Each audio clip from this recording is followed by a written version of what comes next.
what are the key players inside tech sales? It's actually fairly simple, but the interconnections can be a little bit complex, right?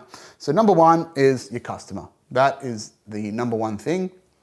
That's the most important part, because without customers having needs and wants and wanting to exchange their money for values and value for services and products, we wouldn't exist in this game.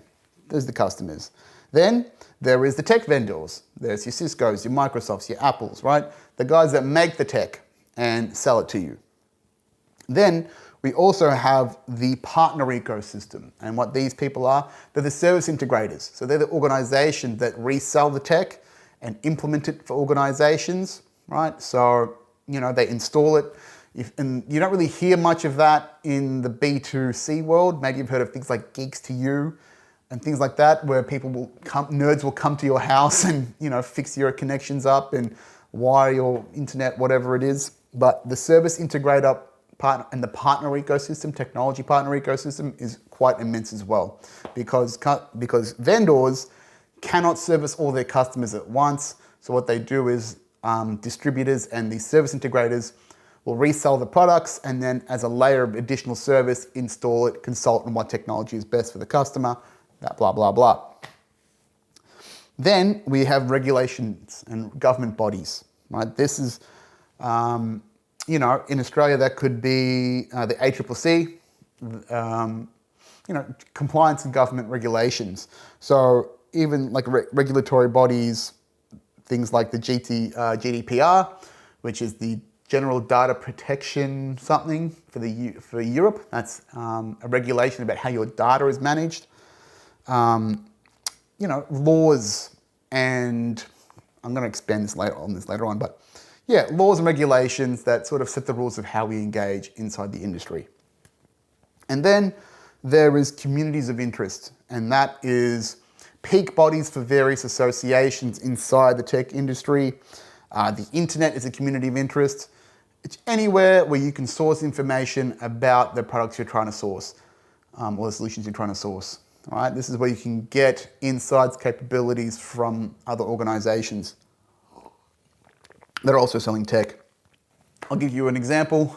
For a peak body, I deal with a lot of local government customers here in Australia. So, your councils.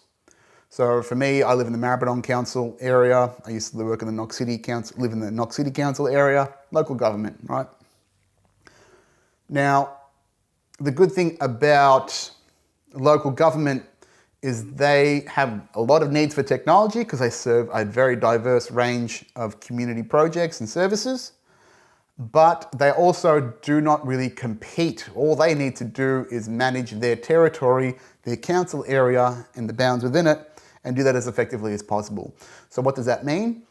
These councils do not compete with each other, right? All they're doing is focus on service delivery to their constituents.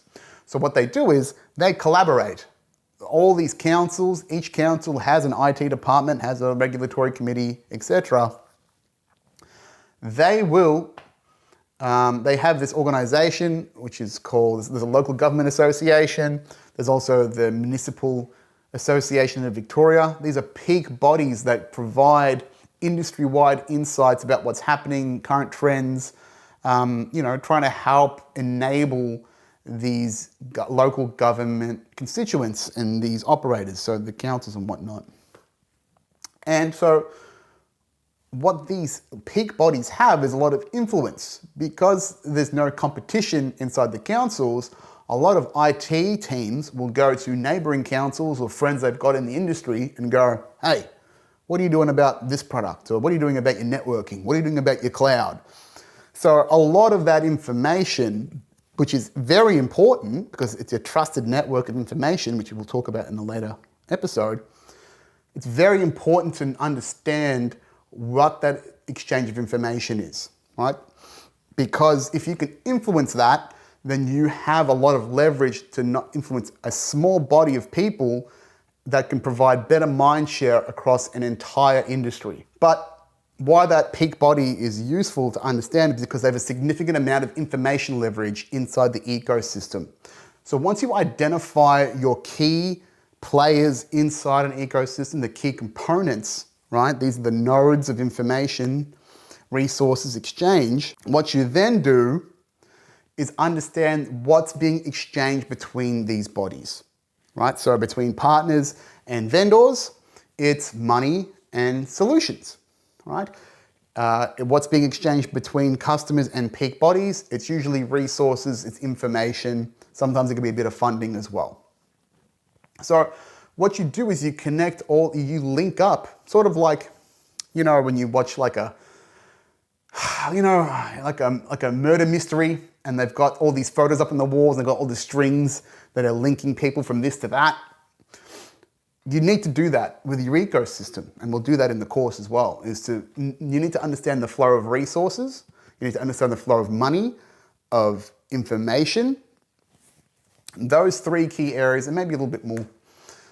But if you understand where those things are flowing, then you can understand where the key leverage points are.